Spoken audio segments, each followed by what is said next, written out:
Now it's my great pleasure to welcome tonight's host and moderator, Alan Sepinwall, Rolling Stone's chief TV critic. We've had the pleasure of having him on our stages, both in LA and New York, on several occasions, and we can't imagine a better host for this evening. He's been covering this new golden age of TV from the very beginning, first as a reviewer for, as he notes, Tony Soprano's favorite newspaper, the Star-Ledger. He is an incredible TV historian, and I encourage you to visit your local bookstores and check out his essential books, including The Revolution Was Televised, How the Sopranos, Mad Men, Breaking Bad, Lost, and other great dramas changed TV forever, and his latest, Saul Goodman versus Jimmy McGill, the complete critical companion to Better Call Saul. Please give a very warm welcome to Alan Sepinwall. All right, let's welcome out the cast of It's Always Sunny in Philadelphia. First up as Dennis Reynolds, Glenn Howerton. As Charlie Kelly, Charlie Day. As Frank Reynolds, Danny DeVito.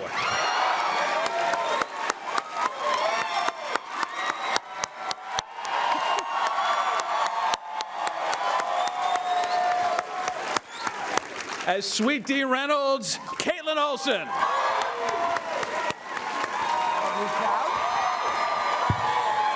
And as Ronald MacDonald, Rob Mack.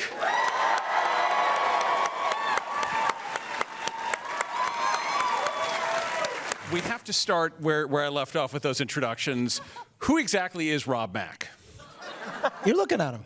Okay, tell me more. These people have had to listen to my last name and conversations around my last name for the last 20 years. I think we can pass on it right now. Right? There's a video out there. You can watch it. It's online. No. And you guys are okay? Wait, whoa. Whoa, you what? Is that true? He's just learning it right now. I swear to God, I thought there was I looked at the credits, I thought they were fucked up. I thought somebody screwed it up. They took the... Wait, Danny. They did. Danny screwed it up. Let me defend my old friend here. Spell McElhenney. What are you? Spell it. Spell it. I barely got through 8th grade. Okay, all right. See, that's why. It's for all the 8th graders out there. I'll send you a video. I've known you for 30 years, and the other day I went to go write your name out in an email, and I was like, wait, M-C-E-L? D-A-Y. Yeah, but I wish you went with Blaze, which is what you called yourself Blaze. in 8th grade. Oh. And your teacher called you Blaze for a year. That's right. Actually, she was kind enough to ask everybody, what are your nicknames? And I actually said Blade. Oh, Blade. It was my sophomore year in high school, and she said Blaze, and then I freaked out and said yes, and then she called me Blaze. Okay. She called you Blaze. The vast majority. So I had it right. It's cool to do that. You could do that. You know, if it's your name, you want to cut it in half, fuck it, you do it. Thanks. Sorry, I'm F-bombing all the time. It's disgusting, I know.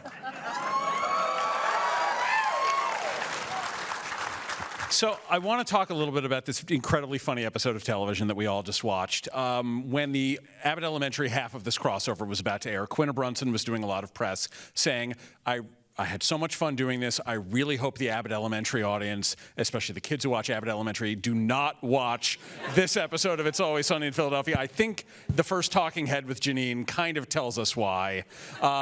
When you gave Quinta that particular line of dialogue, do you remember how she reacted? I think she was really excited. We're all so She was excited. pumped to do it. Yeah, because they got to unleash a little bit.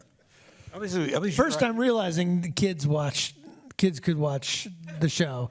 That didn't occur to me until this moment. I also don't care. They got to grow up at some point, right? It was your idea to do that, right? What's that? It was your idea, you and... To cross over. to do the what do you call it? Oh, we're back on my name again? Mac? No.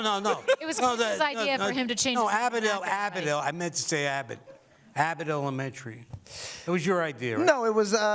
We were all discussing it after one of those events. I can't remember. Maybe it was the Emmys or something like that. And we were discussing it, and she said, "Oh, I would love to do the show." And then we thought maybe it'd be fun to do a crossover. Now, Charlie, does Charlie Kelly now know how to read, and if so, how does that change the character?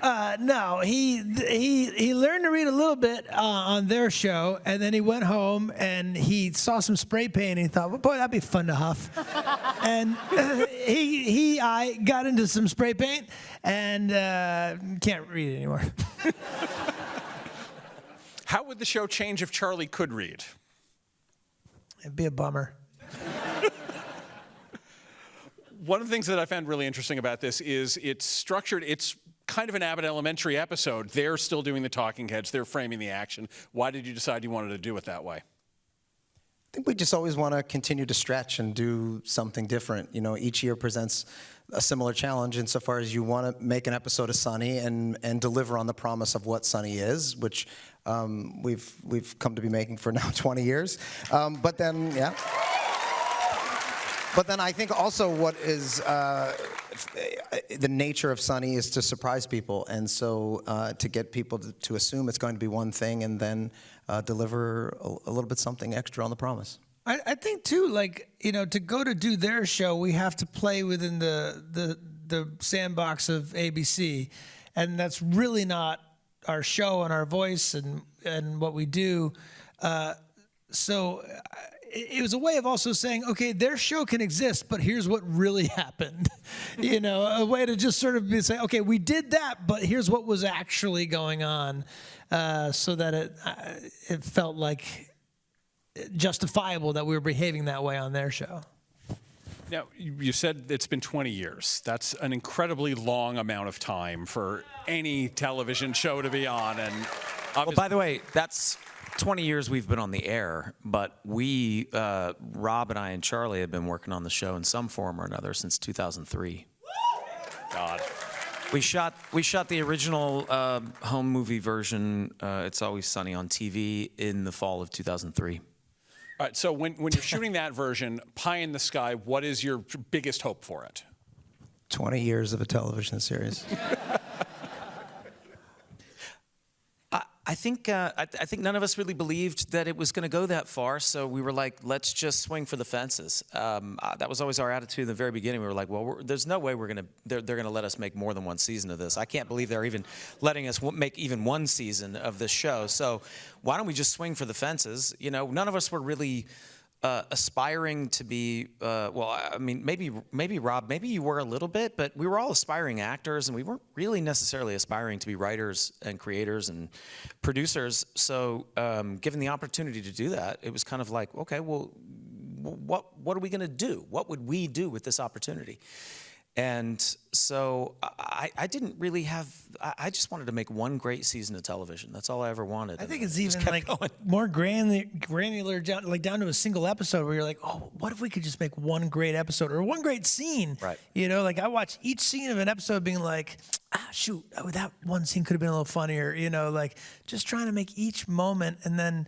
But then the entire approach to the show became that. Every season became, wow, they're going to let us do this again? Yeah, so yeah. We do sort of approach every season, you know, with this like wide-eyed excitement of like, wow, we can really kind of do whatever we want here. And so what do we want to do?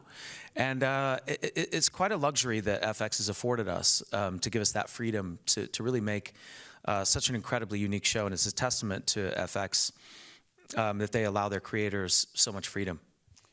Do you remember, like, way back when you were making that first season, having a sense of this is working, this could maybe be a little bit better?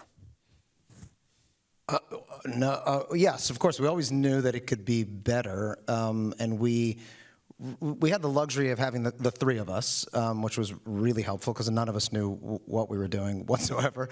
But we only were doing 7 episodes, and so that allowed us to really, you know, spend a lot of time on those episodes trying to get it right.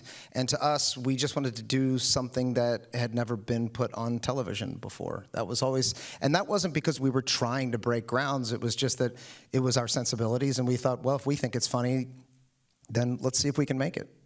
And Caitlin, you know, you coming in after these guys had known each other for a while and had been working on this for a couple of years on their own, what was the experience like for you in those early days?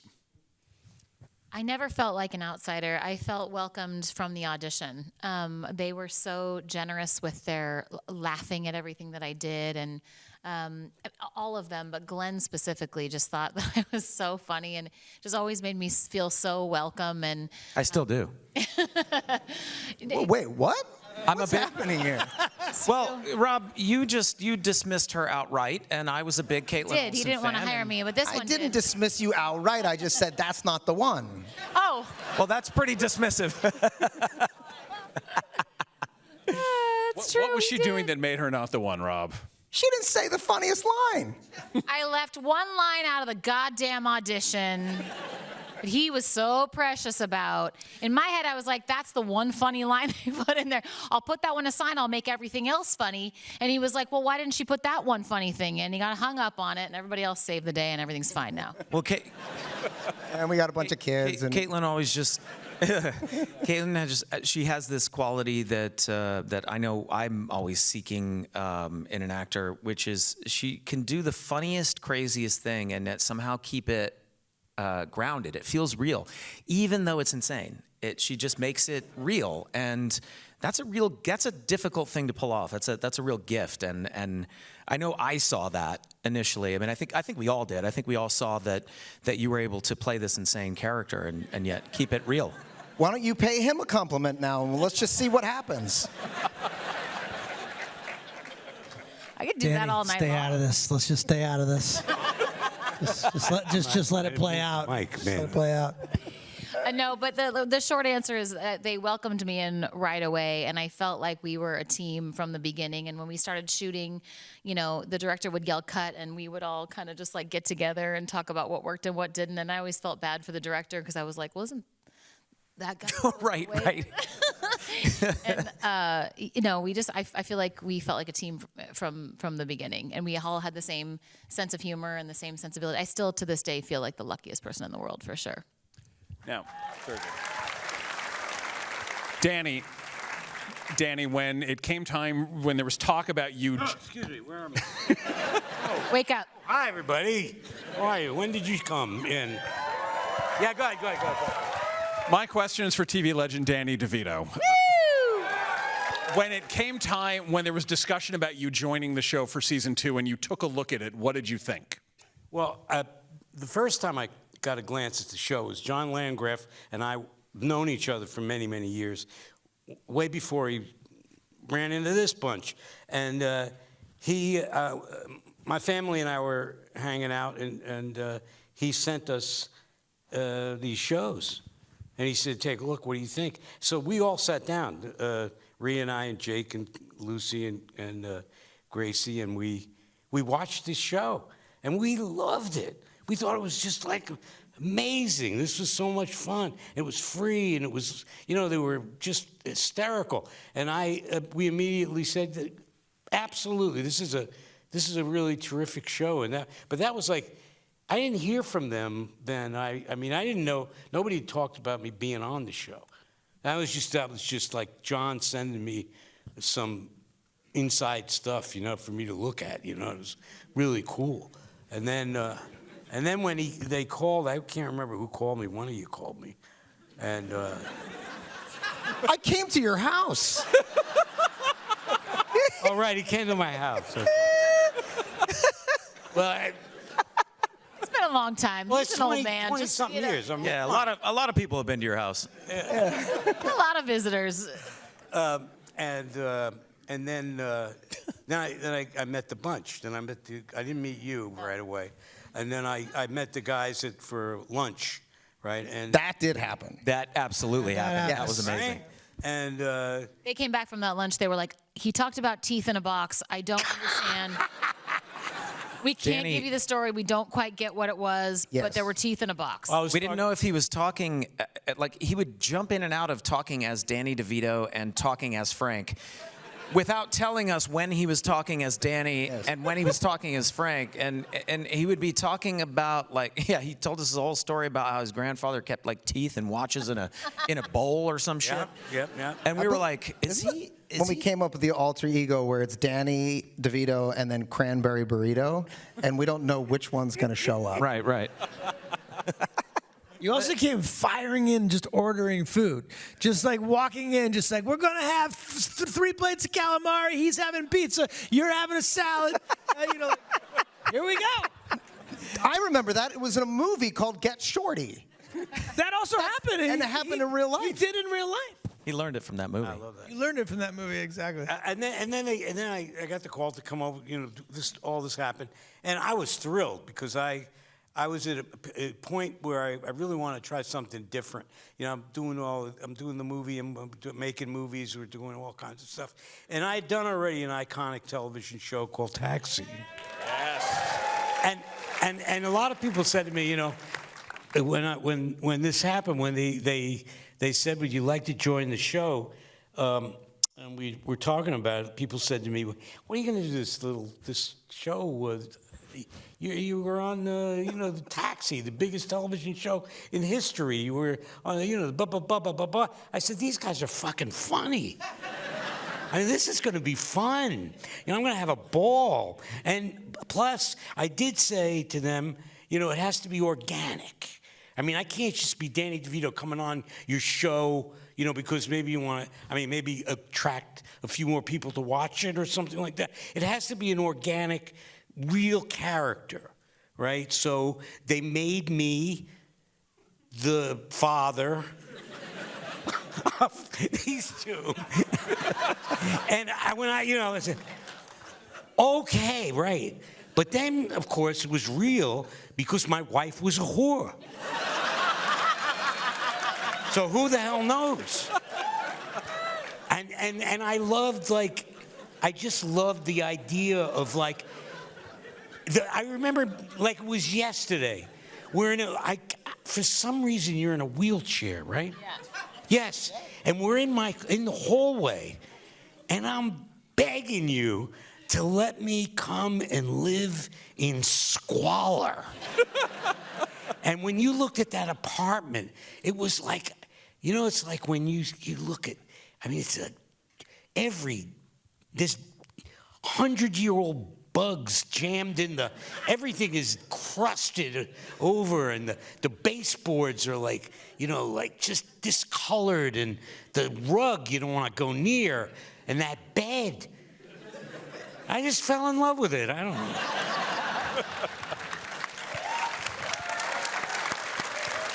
So basically, you saw the parallels between yourself and Frank. You were like, I want to go do this show and live in squalor again with these knuckleheads. But then, a couple seasons later, maybe I think it was season 4, you just showed up and your hair was longer on the sides and your glasses were bigger. And Danny DeVito was gone and it was only Frank Reynolds on set. Yeah, totally. Totally. Okay, I think it's it's amazing. Oh yeah, and yeah, good. Okay, go ahead. You go. All right. This is a question you guys get asked all the time, but it boggles my mind. You've been on for 20 years. You've made 170 episodes leading into this season, and the show is still funny. How is this possible? We still love it. We love it. We take none of it for granted. The greatest resource and the one resource that you can't get more of is your time, and we take that very seriously. When we go and we sit in the writers' room, when we sit on set, when we're in editorial, yes, we have an absolute blast, but we recognize that we're asking people to spend 30 minutes of their day with us, and we take that very, very seriously. So we're going to do everything we possibly can to deliver on the promise of the show. Yeah, and there's 2 more things. One, a network who's willing to keep us on. That's a really rare and amazing gift. We have John Landgraf and Nick Grad and all the other executives have been there pretty much since we've been there, keeping us on the air. And then also, not to be cheesy about it, but these guys out here making it clear to the network to keep the show alive and keep it going. That's what keeps it alive. Thank you. There's a long history of shows, comedies about young people, where when the characters get past a certain age, suddenly the antics that they were doing when they were in their mid to late 20s are kind of sad. And yet, for you guys, it works. Like, there's certain things you do now that... Because it was always sad. Because it was always sad. We Never started not it sad. sad. We started it sad. It's never not sad. Yeah, sad is funny. Sad in our 20s. Yes. Are there certain things that you think are even funnier now for you guys to be doing at your age versus when it was the mid-2000s? I mean, just that Mac and Dennis are roommates is still so funny to us that we forget about because we just have been doing it for so long and we write about it. And then every once in a while, we'll just be sitting on set and looking at each other that these two guys are still living together. Yeah. In an apartment that looks like it was decorated by 20-year-olds. Yes. Yeah. Still. Yes. It was like a rocket ship in your room. Yeah. There's like robots. Robot and dog toys and shit. a green Hulk hand. I mean, Frank and Charlie sleep in the same In bed. the same bed. A pull-out couch bed. And it sags in the middle. Yeah. Because we have to have a place for the poop to go. That's right. Turd merger. A turn Hard, merger. nice hard roller, man. Ooh. Charlie is still wearing the same green shirt after 20 years. How many of those are there actually, like in wardrobe? That green, well, it's sort of a jacket, but Sorry. please don't reduce it to a shirt. That green jacket was like those were just like my clothes. When we started the show, like those pink Vans, I had bought those here on like La Brea, and the army jacket, like that's just what I was wearing. It's the was same the, pair. and- It gets repaired every now and then, but it's the same clothes. The like Adidas jacket with The Adidas jacket. That was yours too, right? Yeah, for sure it was mine. Yeah, it's getting a little tighter, but you know, fence. For the most part, the gang does not change. They do not grow. They're largely incapable of it. But every now and then, one or more of them will have kind of a moment of self-awareness. How do you sort of figure out the line at which, like, they can learn this much and no more about themselves? That's tricky, yeah. And those are the kind of things that will come up in writers' rooms where we'll pitch something and then someone will point out, oh no, that completely and totally contradicts something that we set up as canon, 3 seasons. And then sometimes we'll just eradicate that and just do whatever the fuck Well, we you know want. what? I never. This never occurred to me, but I caught one in this episode. I caught something that like doesn't make sense based on season 16. We don't know that Bryan Cranston and Aaron Paul were in a show called Breaking Bad. Yeah. We keep referring to them as Malcolm That's right. Malcolm and his son. And then I'm making the coffee and I'm No. like fucking Walter White over No, here. that. Yeah. Yeah, Well, that's we what you watched it get for doing afterwards. Sinners. We watched it asshole. after. You should have been there when What's that? we weren't there when we were having that conversation. No, I think I was for that one, but yeah, no, my character watched it afterwards. in between. That's what it is. In between. well. There's a lot of justification We that fuck goes on up in the writers' room. sometimes. Okay, because like I've talked to the people who made Breaking Bad and Better Call Saul, and they talk all the time about like we have continuity people who make sure that we can never contradict something we did before. It sounds like you're taking a different approach to that. Just justify it. Yeah, we also noticed early on there would be scenes where we would be wearing different shirts, and you'd be outside the pub and then walk in, and we would be wearing a different shirt, and you kind of don't notice. Your mind just like fills in the blanks. Look, we're still trying to figure out how to do this. Is We there don't know what we're anything doing. you've gotten better at over 20 years? We're pretty good communicators. Yeah, we communicate very well. I still don't know what an act break is. Like we never Not a real write thing. to act breaks or anything like that. We just sort of do it until it ends. Yeah, it's true. We don't write act breaks into the show at all. We just get in the editing room. We're like, I guess put a commercial here. I don't know. All right. So if you had known that the show would last this long and hopefully for many, many more years to come, are there any things you would have done differently in the early years to sort of make longevity any easier on you? Who said Yeah, that? somebody just answered that question for us.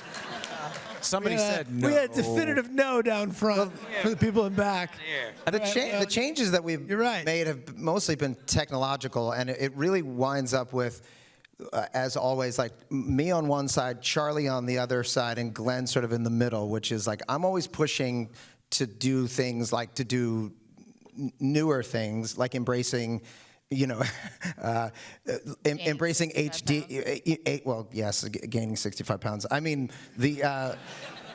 when television screens went from boxes into flat screen TVs and the aspect ratio changed, Charlie really did not want to go to high definition. He really did not want to go Crazy to about 4:3. He didn't want to go 16. I still would shoot it in 4:3 if you guys would let me. Yeah. Yeah. And I think that actually is a huge part of the success of the show, is that we have very similar tastes, all of us, but we also keep each other in check, right? So if things go too far off the rails in one direction, there's somebody there going, no, that doesn't feel like the show.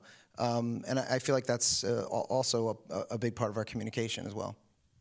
Yeah, I mean, it's like that chemistry is what makes it work, and it's everybody, you know, like our whole team. And yeah, we'll have things where it's like, oh, I, you know, you'll see something one way, and I'm like, oh, that feels too out there for me. And then once we squeeze it through the box of that common thing, then it becomes what Sunny is, you know. And then every once in a while, Charlie and I will like be in a room, we'll write a scene, and then and we'll be like, is Glenn gonna want to do this? I don't know. And then we'll write the implication, and Charlie and I will be like crying, laughing, and then Glenn will come in and he'll read the scene, and we'll be watching him like, fuck, is he gonna like it? Is he gonna like it? Is he gonna like it? I like it. I don't know. And that was one where Glenn was like, I'm not doing this. I'm not doing it.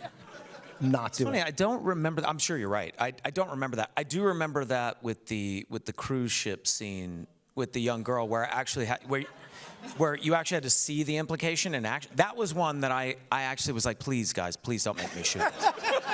Please. But and you guys were like, but it doesn't work. That's why it's funny. Well, You don't get away with it.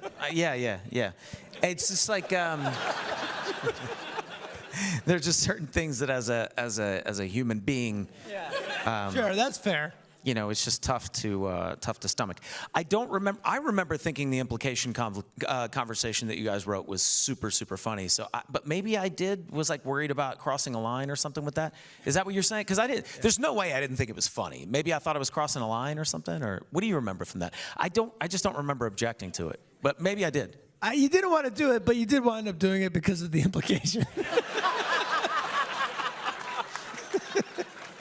Well, fair. Well, while we're on the subject, there's been much online speculation over the run of the show about the extent and nature of Dennis Reynolds' crimes. Glenn, do you have thoughts on exactly what he has and has not done? You don't have to answer that without a lawyer here.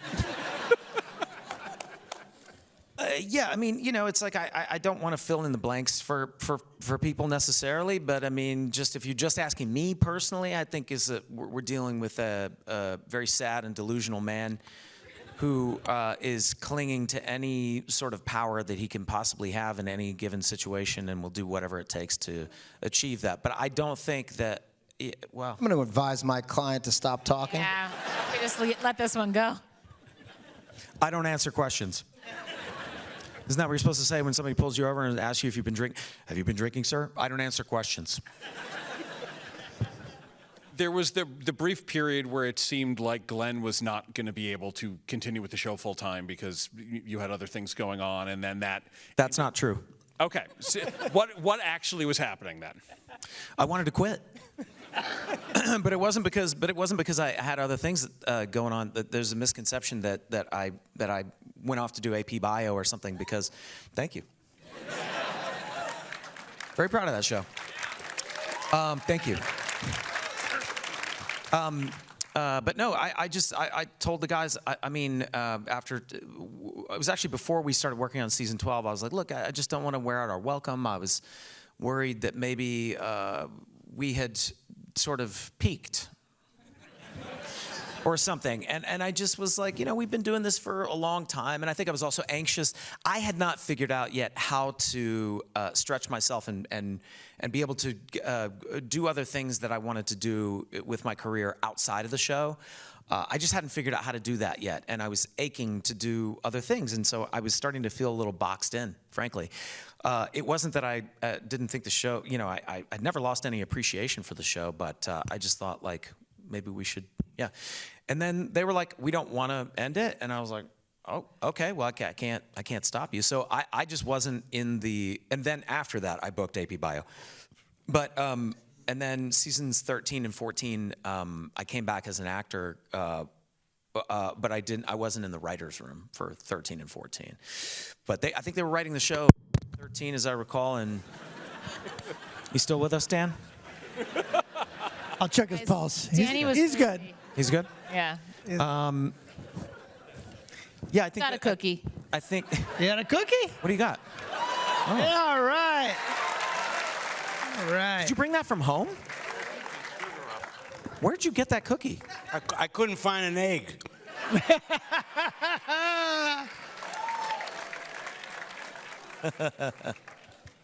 So, Rob, but in this moment when Glenn was expressing interest in going off and doing other things, what were your thoughts on the future of the show without You him? say in this moment, sorry. In that- There were so many moments where Glenn has tried to quit, and we just won't let him because of the implication.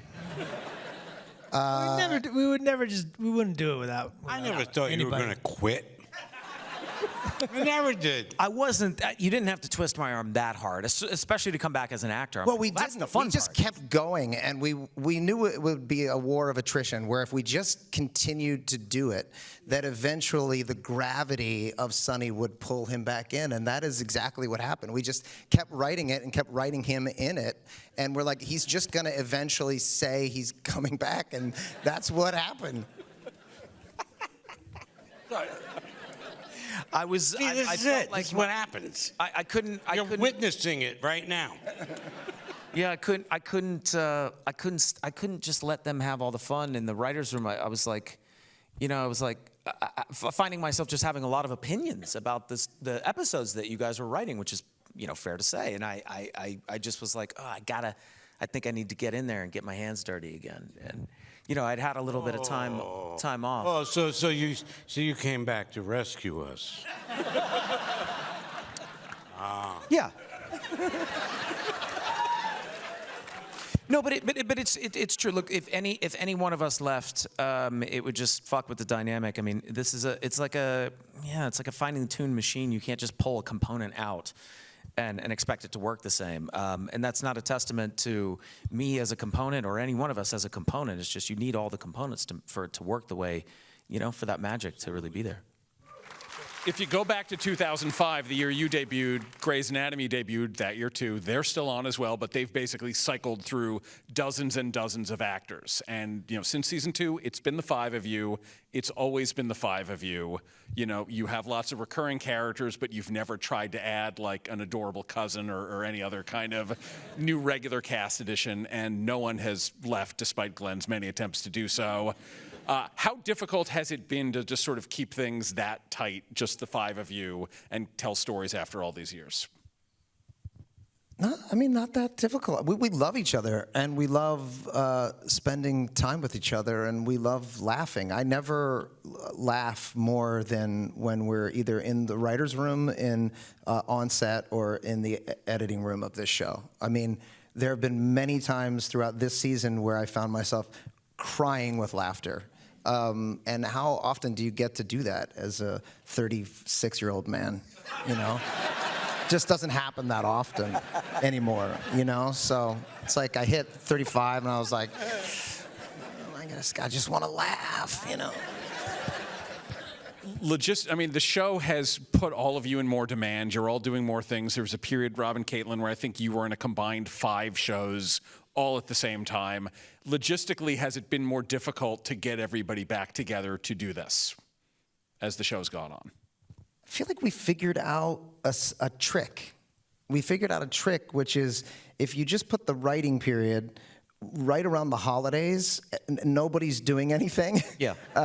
So that period around Thanksgiving through Christmas, if we just commit to that being the writing time, then we'll find some time in the new year to shoot it.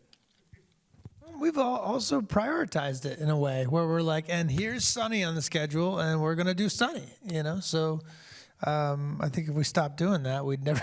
It's hard to get in a room. For all the times that I've tried to quit the show, I've gained over the years even more of an appreciation for I mean, I think each one of us, whenever you go outside of the show to do, whenever I go outside of the show to do another project, no matter how much fun I have, it's just not quite.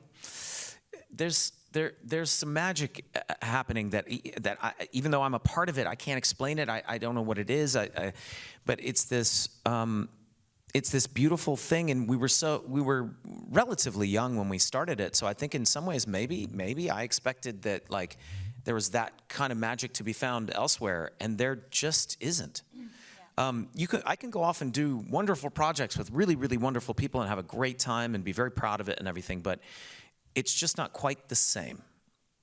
And that's not a knock on the other things. It's just a testament to how special this thing is.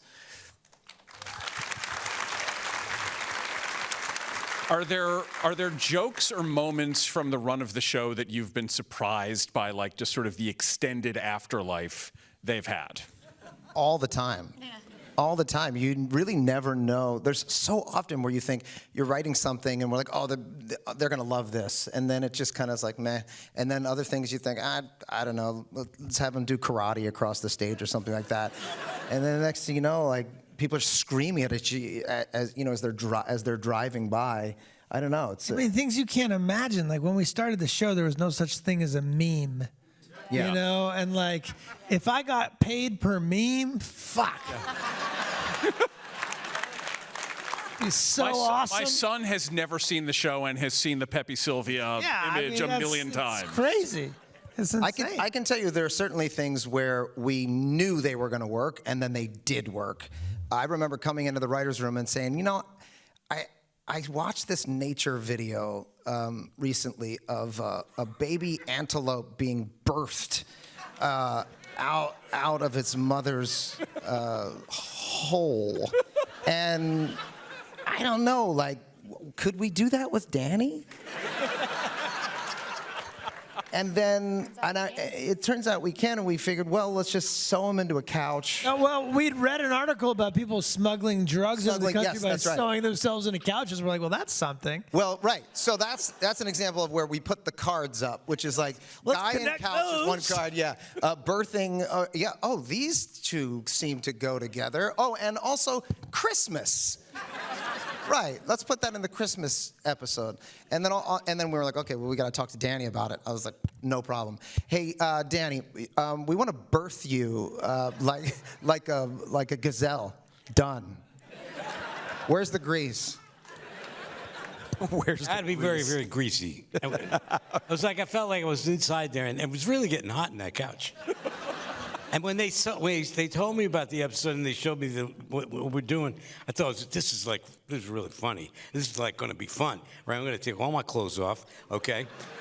Somebody's going to grease me down. I'm going to get in this, and there's this leather couch, and I'm going to get in it. They're going to make a slit, and there's going to be a guy sitting on it, and it's going to be. And I said, well, it's really cool. And then I went to work, and it's like it was at a office party, okay?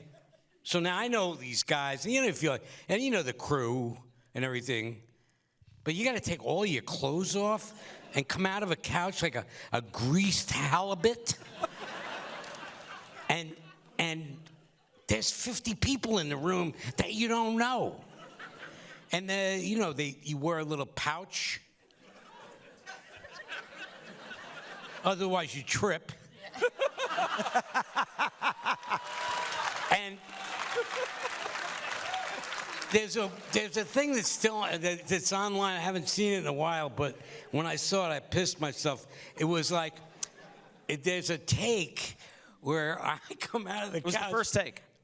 I know the one you're talking about. It's the first take. Did we do more than one take? Oh yeah. Yes, we had to. We did more than one take. We had to because of what he's I've about to erased that from We my did. memory. So God. the thing is that my only lines coming out of the couch are hot, hot, hot, and I'm sweating. I'm naked, hot. I slither out of this leather couch. I bounce onto the floor, totally naked. And by the way, 20 pounds overweight. And all of a sudden, I look at them. They've got the next line. Caitlin had Caitlin has the line. He looks up at me. He's like, are you gonna say Hot, your hot, line? And I was hot. like, oh God. And I she's was looking at me. mesmerized. I was like, Yeah. what is happening? I tried to picture it in my head to prepare, but there's no preparing for Danny exploding out of a couch, greasy. I mean, I saw everything because he came out head first and we were standing, so we saw the end of it. That's okay. And I was like, whoa! And he's writhing, and I'm like, wow, he's really milking it. And he just looks right at me. He's like, are you gonna say your line? I had to do it again. But I feel that feeling of what is happening is something we put into the show all the time because we realize like we have to have a third party, an audience, a normal perspective that can look at what's happening in a room and not even understand what is happening right now. And it happens in real life and it happens in the show. It's our favorite line. I really want somebody to do a "What is happening" supercut. I made that. Did you really? Yeah. Wait, is it on YouTube? Oh. That's Seth, everybody. Oh, you made it at home and you Put it kept on it to YouTube, yourself? Seth. Get it on Thanksgiving, YouTube, Seth. she throws it to her family. Don't hog it. It's on Twitter? It's on X? Buddy. Thanks, buddy. I'd like to see that. Now, Glenn, one bit that, maybe it's just because I'm a TV critic and it's the kind of thing I write about, but one bit that people bring up to me all the time is when you do your CCH Pounder impression. So good. Oh, please do it. Oh, it's so good. Well, is that something that you had like that they knew you could do CCH? Yeah, that shit was locked and loaded, baby. I don't know what happened. I think we were probably in the writer's room, and You'd we been were all talking about CCH Pounder for years. Yeah. And you'd been doing that impression for a while.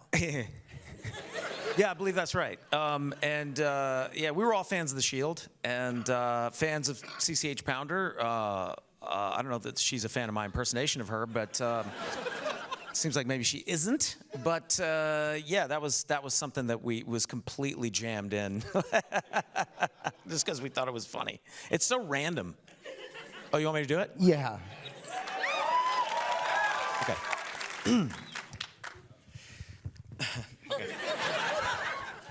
God damn it, Dutch! What other errands do you have us running for the DA?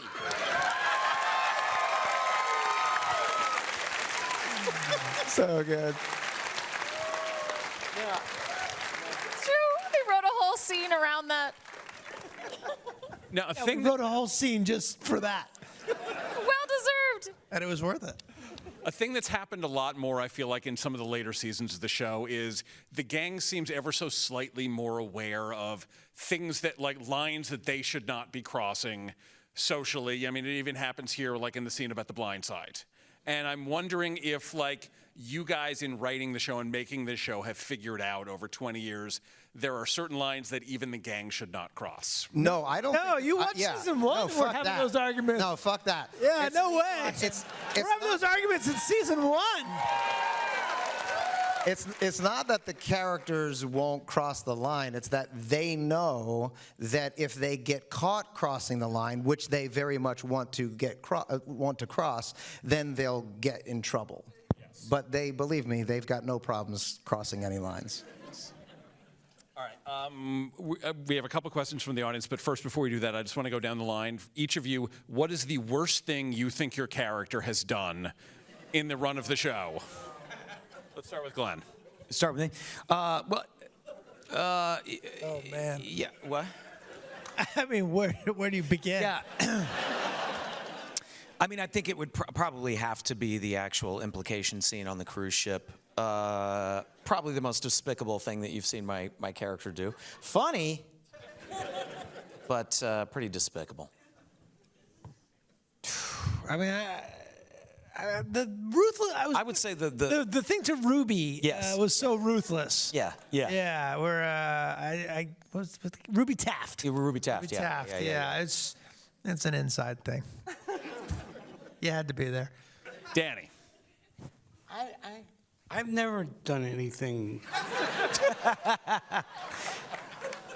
wrong or bad to anybody. Have I? You ever think of which what? Oh, opening the grave? That's pretty bad. Oh. Pretty good. Oh, you mean the dead hooer? Wait a minute.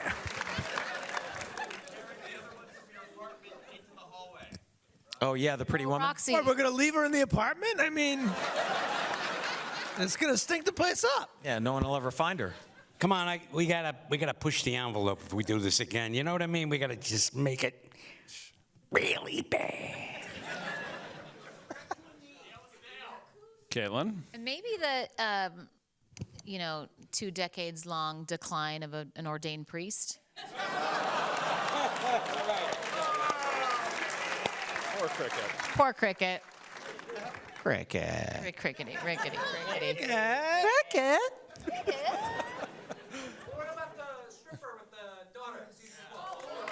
Woof. Yeah, that was pretty Yeah, bad. that was pretty bad. The stripper. What You I had do the to a stripper strip in front of his own daughter. Oh, yeah. Yeah, that was cool. That was cool. Rob, what's the Never worst thing mind. Mac has done? I think maybe cook. Black body. Full. Yeah, and it wasn't just blackface. Wasn't just the face. It was the full body. Guys, can I just say really quickly that Let's get into the nature of satire, shall we? Which one of us put the dead dog in the baby's casket? I would the say dog mush. I would say cooking a baby just to get a base. Pretty. I mean, whatever. The baby.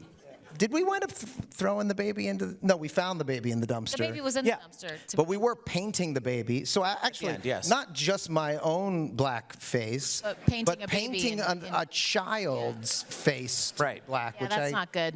I haven't seen on Reddit. That being as much of an issue. Okay, we're going to wrap up by talking about the city in which the show is set. This is a question from a Paley member, Colin McCullough. He was actually born in South Philly the year the original pilot was filmed, and he writes, "My dad discovered Sunny sometime in 2006 and had the balls to watch it with his newborn son, and ultimately bringing me here 20 years later, sitting in the audience with my parents tonight." Here. Woohoo! Right here. Yeah. That's my dad.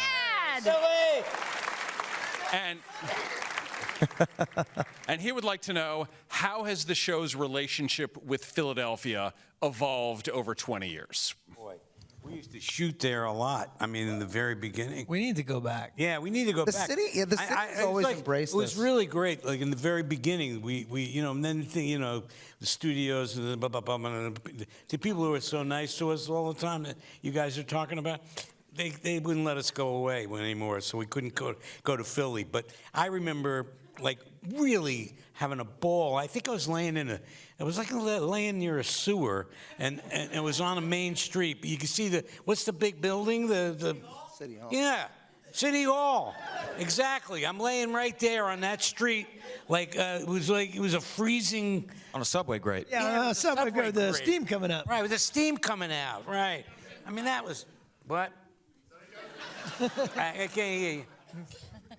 The executives didn't stop us from It was going to because we all started Philadelphia. having Because we babies. started having kids, and we would spend a week and a half in Philly on a bender from start to finish. So almost every scene you would see Yeah, in us in miss Philly, that. we're pretty much hammered. Yeah, ripped. And we decided maybe we shouldn't do that now that we have Well, I children. thought it was a budgetary thing. Nah.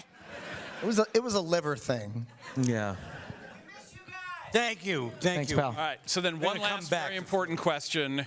Is anyone ready to stop doing Always Sunny anytime soon? No. No.